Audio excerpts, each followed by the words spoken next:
Hello, I'm Essay, your AI essayist. Please note that all content, audio and video in this presentation are AI generated. As AI can sometimes produce inaccuracies, I encourage you to verify any factual information presented. With that in mind, let's begin. Søren Kierkegaard's Either-or, published in 1843, stands as a cornerstone in the development of existential philosophy. The work grapples with the fundamental existential problem of navigating life's stages, particularly the progression from the aesthetic to the ethical. The aesthetic signifies a life dedicated to the pursuit of immediate pleasure, sensory experience, and the avoidance of commitment. Conversely, the ethical embodies a commitment to duty, social responsibility, and adherence to universal moral principles, employing a complex pseudonymous authorship. Kierkegaard avoids directly endorsing either perspective. Instead, he presents conflicting viewpoints through distinct voices, allowing readers to engage critically with the presented arguments. The structure of Either-or reflects this dialectical approach. Part 1 comprises the writings of an aesthete whose reflections explore the nuances of immediate experience, most notably through the diary of a seducer, a detailed account of calculated manipulation and emotional detachment. Part 2 features letters from Judge Vilhelm, identified as B, who champions the ethical life as the pathway to authentic selfhood and societal harmony. Kierkegaard's project directly challenges the Hegelian idealism prevalent in his time. He found Hegelianism fundamentally flawed. It subsumed individual existence into abstract reason, thereby negating the significance of personal experience and subjective truth. As Hegel proposed a dialectical progression of history culminating in absolute knowledge, Kierkegaard questioned the place of the individual within this system. He saw Hegelianism as a closed system, one which left little room for the uncertainty, passion, and subjective choices that defined human existence. In contrast to Hegel's objective idealism, Kierkegaard proposes a philosophy centered on subjective truth and individual choice. He posits these as the foundations for genuine existence. For Kierkegaard, truth exists not as an objective reality to be discovered, but as a subjective reality to be appropriated through personal commitment. This notion of subjective truth is captured in his famous dictum, "Truth exists for the individual only, as he himself produces it." Consider, for example, as perspective on boredom. The aesthete experiences a profound ennui stemming from the ephemeral nature of pleasure, and seeks novelty to escape this boredom. He is eventually trapped in a cycle of fleeting experiences that lack lasting meaning. As manipulative approach to Cordelia in the diary of a seducer exemplifies this. He treats her as an object of aesthetic contemplation. He never engages with her as a fellow human being deserving of genuine affection or respect. His actions, though seemingly driven by a desire for pleasure, ultimately lead to a deeper sense of emptiness and despair. The character's actions serve as one example of the inherent limitations of a life solely consumed by aesthetic pursuits. The initial reception of Either-or proved controversial. Its challenge to prevailing philosophical norms generated debate, particularly within intellectual circles accustomed to the systematic rationalism of Hegelian thought. Some critics dismissed Kierkegaard's focus on subjectivity as irrational and overly individualistic. Others found his exploration of the darker aspects of human existence unsettling. The existing philosophical climate, dominated by grand systems of thought, struggled to accommodate Kierkegaard's emphasis on the individual's existential struggles. Several intellectual currents influenced Kierkegaard's development of Either-or. Foremost among these was, ironically, Judge Wilhelm Friedrich Hegel. Kierkegaard built his work in opposition to Hegelian idealism. He grappled with Hegelian dialectics, appropriating its structure while rejecting its conclusions. Early Romantic thinkers,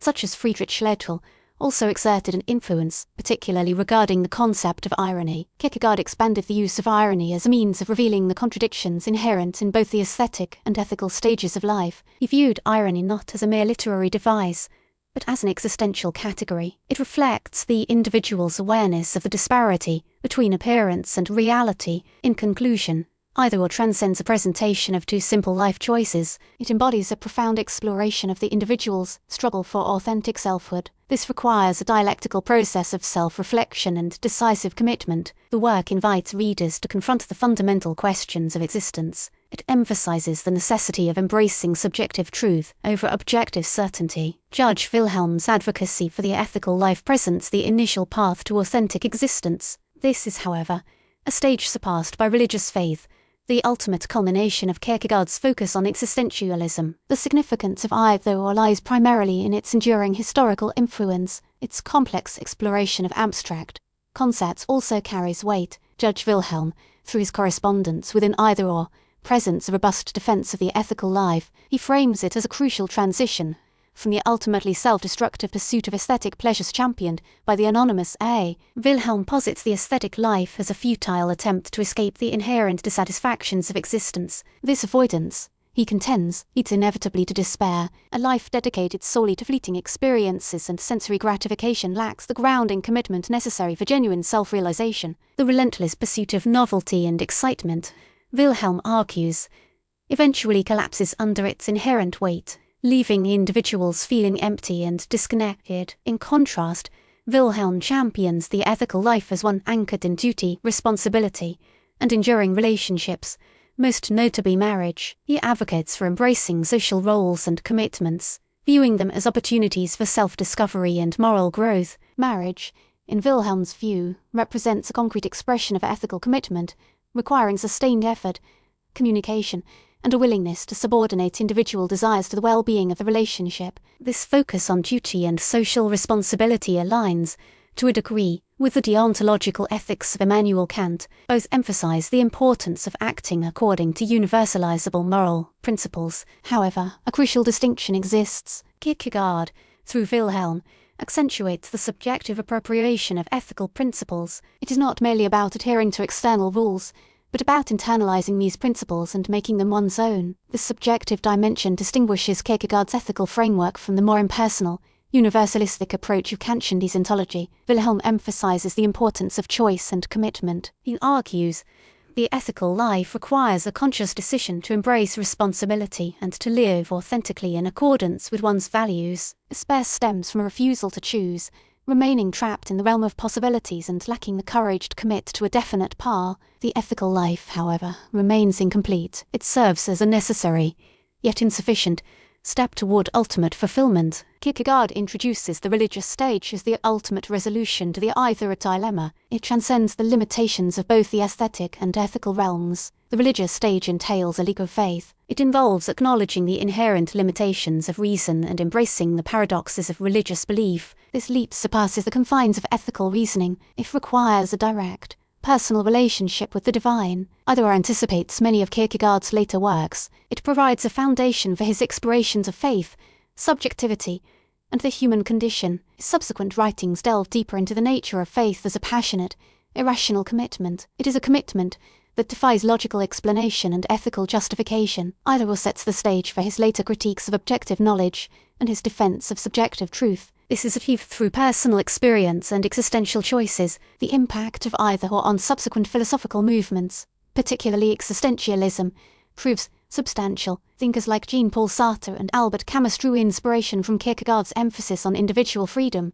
responsibility, and the absurdity of existence. Sartre's concept of existence precedes essence echoes Kierkegaard's critique of essentialism. It is the idea that human beings are born without a predetermined purpose or nature. They are free to define themselves through their choices. Camus' exploration of the absurd, the conflict between the human desire for meaning and the apparent meaninglessness of the universe, reflects Kierkegaard's emphasis on the paradoxical nature of faith and the inherent limitations of reason. Furthermore, either or contributed significantly to the development of existential psychology. It emphasizes individual responsibility and meaning-making. Existential therapists draw upon Kierkegaard's ideas to help individuals confront their anxieties. They deal with the challenges of existence. They encourage them to take responsibility for their choices and to create meaning in their lives, even in the face of suffering and uncertainty. Contemporary ethical debates also reflect the enduring relevance of either or. For instance, discussions about personal responsibility in the face of societal pressures and systemic inequalities often draw upon Kierkegaard's emphasis on individual agency and the importance of making authentic choices,